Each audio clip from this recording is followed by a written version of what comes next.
The engineers language channel में आपका स्वागत है।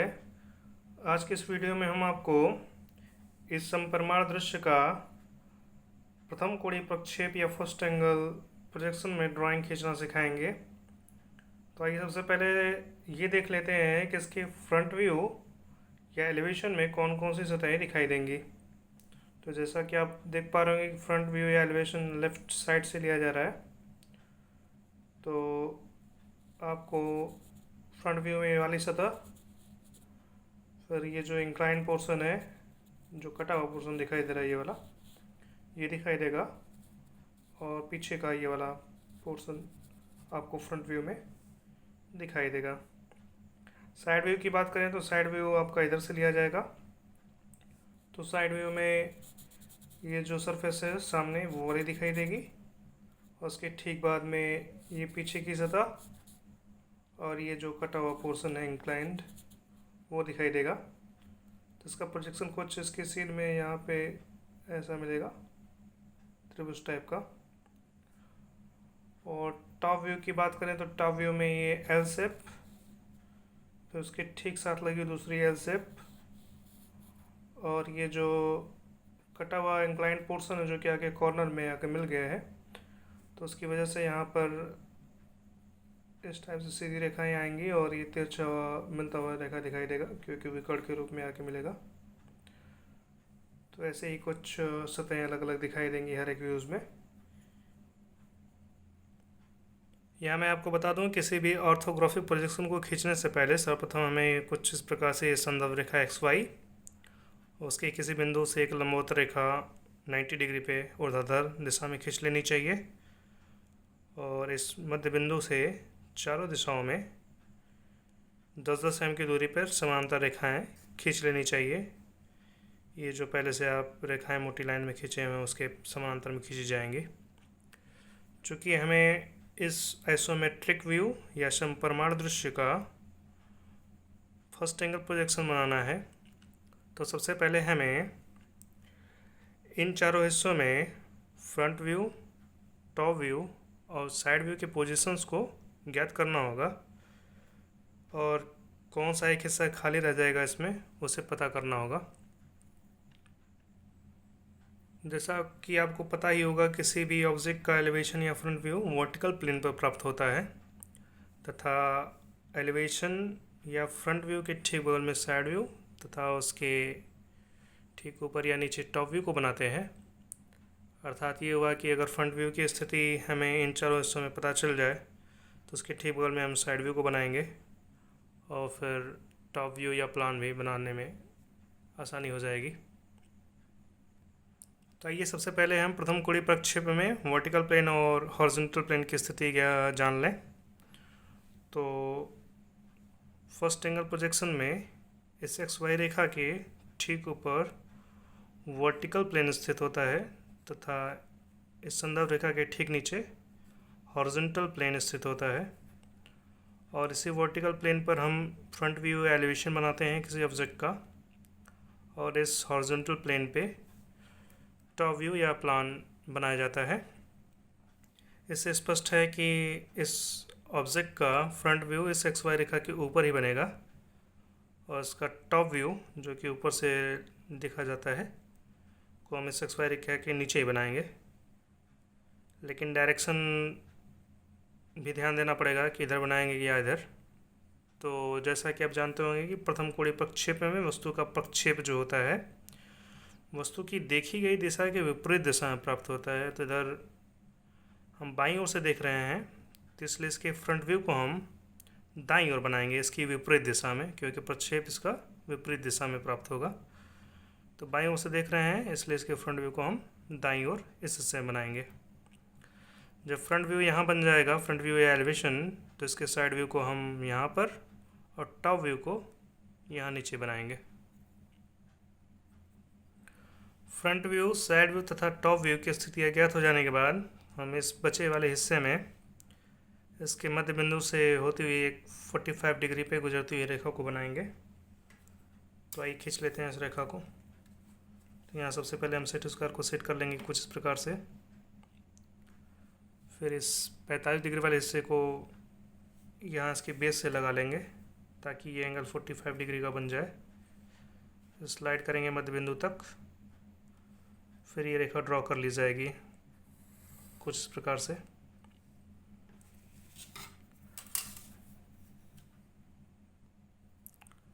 फर्स्ट एंगल ऑर्थोग्राफिक प्रोजेक्शन में इन सभी की स्थितियाँ ज्ञात करने का एक ट्रिक होता है, आइए मैं उसको बता देता हूँ।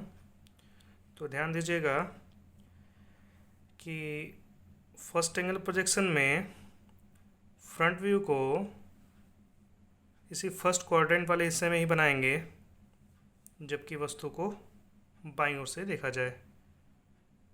ध्यान दीजिएगा, अगर बाईं ओर से देख रहे हैं वस्तु को तो इसका front view first angle projection में इसी फर्स्ट क्वाड्रेंट में ही बनाया जाएगा। जब फ्रंट व्यू की स्थिति पता चल जाती है तो उसके ठीक बगल में हम साइड व्यू को बनाते हैं, ये जो श्योर होता है, और उसके ठीक नीचे ही यहाँ पे टॉप व्यू को बना लेंगे। आइए अब हम देख लेते हैं कि इसके फ्रंट व्यू में कौन कौन सी डायमेंशन दिखाई देगी।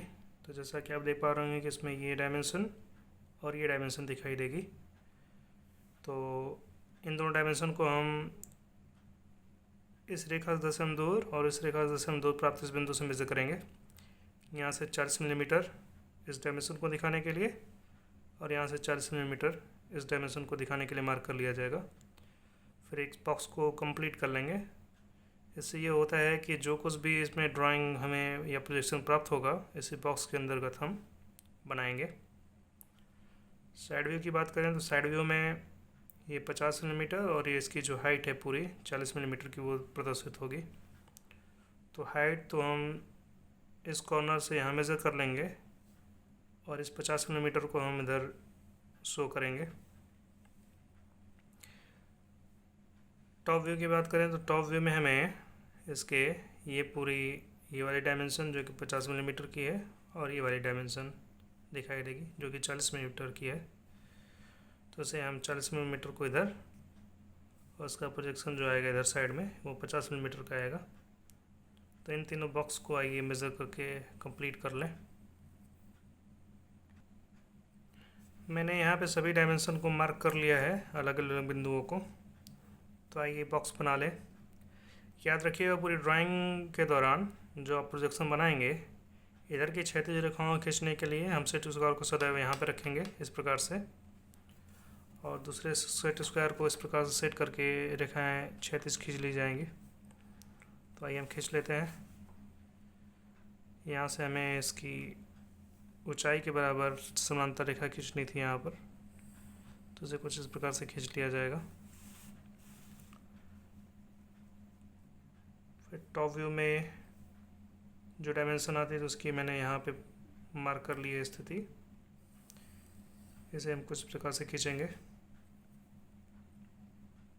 और पूरी ऑर्थोग्राफिक प्रोजेक्शन के दौरान ऊर्ध्वाधर रेखाओं को खींचने के लिए हम सेट स्क्वायर को कुछ इस प्रकार से सेट रखेंगे नीचे की तरफ, और दूसरे सेट स्क्वायर को यूज करके ऊर्ध्वाधर रेखाएं खींच ली जाएंगी। कुछ इस प्रकार से हम सेट स्क्वायर को सेट करेंगे। तो हमें यहाँ ऊर्ध्वाधर रेखा खींचनी है, तो आइए खींच लेते हैं इसको हम। इस प्रोजेक्शन को हम आगे बढ़ाएंगे ताकि ये डायमेंशन हमें साइड व्यू में प्राप्त हो पाए कुछ इस प्रकार से। और ये जो डायमेंशन शो करनी थी यहाँ पे ऊर्ध्वाधर रेखा खींची जानी है, यहाँ पे हम ऐसे खींचेंगे इसको। तो जैसा कि आप देख पा रहे होंगे यहाँ पे एक बॉक्स बन गया, दूसरा बॉक्स यहाँ पे और तीसरा यहाँ पे। तो हर एक आकृति को इसी बॉक्स के अंतर्गत में हम बनाएंगे जो भी प्रोजेक्शन में प्राप्त होगा। तो आइए सबसे पहले इसके फ्रंट व्यू को बनाएं, क्योंकि किसी भी ऑर्थोग्राफिक प्रोजेक्शन में सर्वप्रथम हम फ्रंट व्यू एलिवेशन को ही बनाते हैं। तो जैसा कि आप देख पा रहे होंगे कि यहाँ पे पूरी ऊंचाई में एक रेखा गई हुई है, फिर ये क्षैतिज रेखा खींची गई है।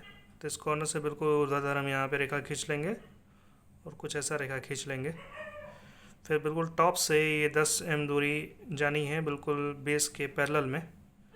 तो इसके आधार के समांतर में रेखा 10 mm दूरी तक खींची जाएगी। फिर यहाँ से डाउनवर्ड्स नीचे की तरफ आना है, जो कि अगर देखा जाए तो पूरा हाइट 40 मिलीमीटर का है और ये डायमेंशन 25 मिलीमीटर, तो उससे 15 मिलीमीटर बचेगा। तो तो यहाँ से 15 मिलीमीटर नीचे आएंगे हम। तो आइए अपनी ड्राइंग कंप्लीट करते हैं।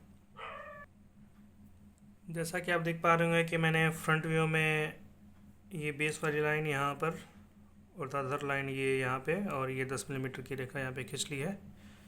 इसके बाद डाउनवर्ड्स नीचे की तरफ ऊर्ध्वाधर आना है। तो उसके लिए हम सेट स्क्वायर को कुछ ऐसे रखेंगे, दूसरे सेट स्क्वायर को कुछ इस प्रकार से लगा लेंगे।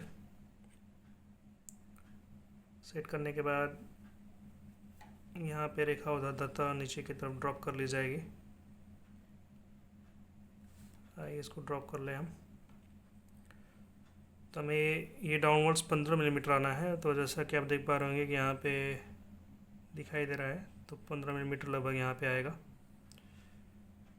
इसे हम खींच लेंगे और उसके प्रोजेक्शन को नीचे की तरफ बढ़ा भी लेंगे इसी दौरान। फ्रंट व्यू या एलिवेशन में आगे ध्यान दें तो इस बिंदु से हमें दाहिनी ओर रेखा खींचनी है 15 मिलीमीटर की, पहले से खींची गई रेखा के समांतर। तो इस रेखा के समांतर हमें रेखा खींचनी है इस बिंदु से इधर की साइड में 15 मिलीमीटर लंबाई की। तो आइए खींचते हैं इसको। यहाँ पर मैंने क्षैतिज रेखाओं खींचने के लिए सेट स्क्वायर को सेट कर लिया है। फिर स्लाइड करेंगे आगे और इसे खींच लिया जाएगा और इसी दौरान इसका प्रोजेक्शन भी बढ़ा लेंगे इस साइड में। ये रेखा हमें 15 मिलीमीटर की रखनी थी। तो आइए इसे मेजर करके खींच लें। तो 10, 5, 15 मिलीमीटर यहाँ पे आएगा।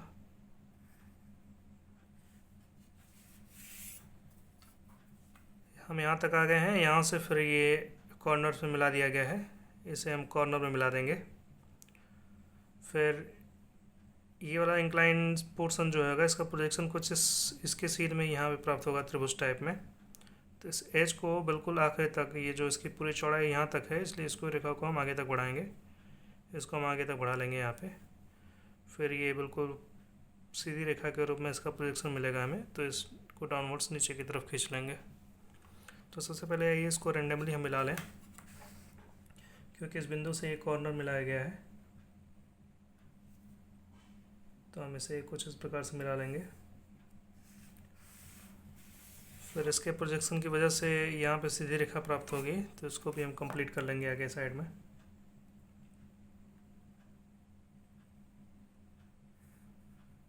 कुछ ऐसे, और यहाँ पे वर्टिकल लाइन एक खींची जाएगी।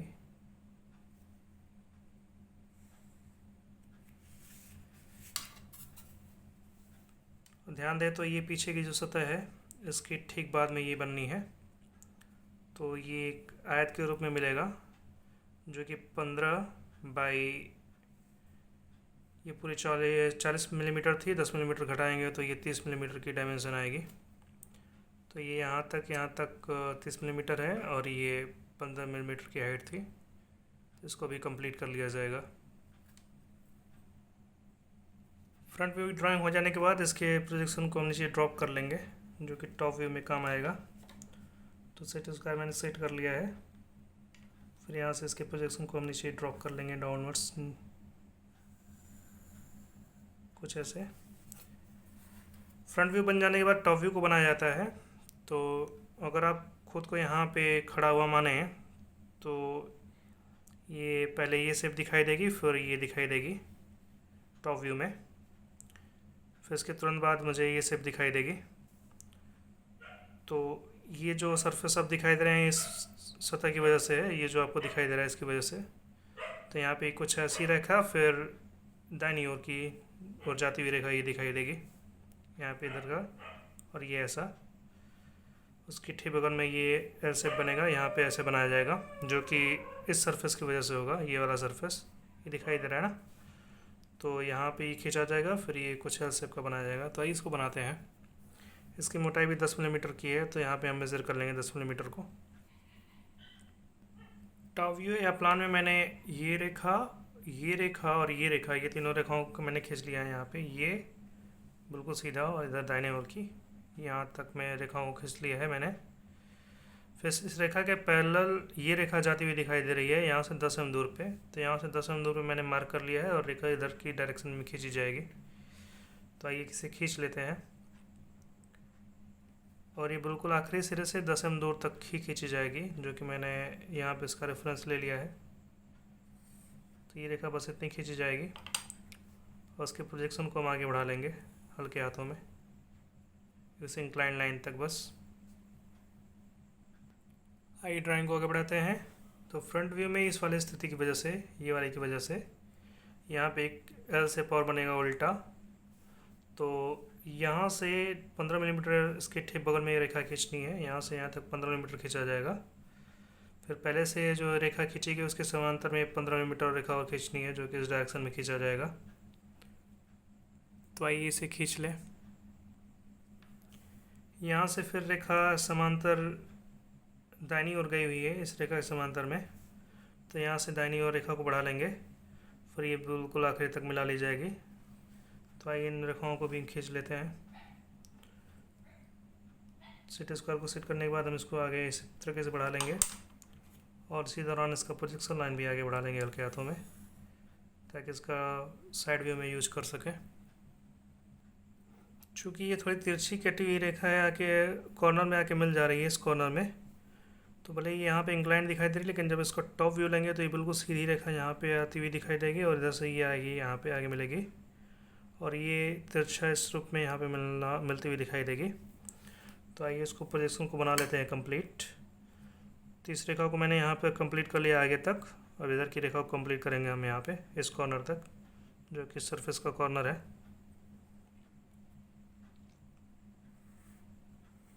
कुछ इस प्रकार से। और ये जो कॉर्नर से इस कॉर्नर से ये कॉर्नर मिला हुआ है, तो इस कॉर्नर से इस कॉर्नर को मिला देंगे हम कुछ ऐसे। तो टॉप व्यू में ये आकृति बन गई, ये आकृति बन गई, ये और ये आखिर में इसका प्रोजेक्शन जो एक कटे पोर्शन की वजह से आ रहा है, तो कुछ ऐसा प्राप्त होगा प्रोजेक्शन इसका। तो फ्रंट व्यू और टॉप व्यू बन गया। अब आइए इसके शॉर्ट व्यू को बनाते हैं। तो इसके लिए हम सभी प्रोजेक्शन को अपवर्ड्स ऊपर उठा लेंगे। सेट स्क्वायर को सेट करने के बाद आइए इसके प्रोजेक्शन को हम खींच लें, जो कि उधर ऊपर की तरफ बढ़ेगा कुछ ऐसा। यहाँ पे हल्की रेखाएं आपको दिखाई दे रही होंगी, ये बिल्कुल हल्की खींची जाती है प्रोजेक्शन लाइन को। जैसा कि आप देख पा रहे होंगे कि मैंने साइड व्यू में इस वाले सतह को बना रखा है, ये वाला सतह मैंने यहाँ पे बना लिया है। ये बिल्कुल ऐसे वर्टिकल और यहाँ पे कॉर्नर पे आते हुए मिलते हुए दिखाई दे रहा है ये कॉर्नर। इस कटे पोर्शन की वजह से यहाँ पे एक त्रिभुज टाइप की आकृति बिल्कुल ये सीधी और ये बिल्कुल वर्टिकल लाइन आएगी। तो इसको हम बिल्कुल सीधा यहाँ मिलाएंगे और वर्टिकली यहाँ मिला देंगे। फिर आखिर में इसके ठीक ऊपर ये वाला सरफेस दिखाया जाएगा, जो कि शेष डायमेंशन, ये वाली हाइट और ये वाली पूरी लंबाई यहाँ से लेकर के आखिरी तक भी दिखाई जाएगी। तो ऐसे भी कंप्लीट कर लें। सभी व्यू बन जाने के बाद आइए हम इसकी डायमेंशनिंग कर लें, जो कि अलाइन सिस्टम या संरेखित पद्धति में की जाएगी। तो ये 40 है, ये 40 है। तो अलाइन सिस्टम में सभी डायमेंशन लाइन के ठीक ऊपर लिखे जाते हैं वर्टिकली। तो इसका ऊपर इधर आएगा 40 मिलीमीटर का कुछ ऐसा। फिर इस 40 मिलीमीटर हाइट को दिखाएंगे कुछ इस प्रकार से, इसके वर्टिकली नंबरिंग की जाएगी। टॉप व्यू में ये 10 मिलीमीटर है, तो इसको बिल्कुल इसके ऊपर लिखेंगे। ये डायमेंशन 15 मिलीमीटर का है, यहाँ से यहाँ तक की दूरी 15 मिलीमीटर की, तो इसका ऊपर इधर आएगा कुछ इस प्रकार से। साइड व्यू में ये पूरी लंबाई 50 है और ये हाइट 25 की है, तो इस 25 को हम इस प्रकार से लिखेंगे, 50 कुछ ऐसा लिखा जाएगा और ये 10 मिलीमीटर। तभी जा कर के ये प्रोजेक्शन पूरा कंप्लीट हुआ। उम्मीद है आपको ये समझ में आया होगा। वीडियो पूरा देखने के लिए बहुत शुक्रिया।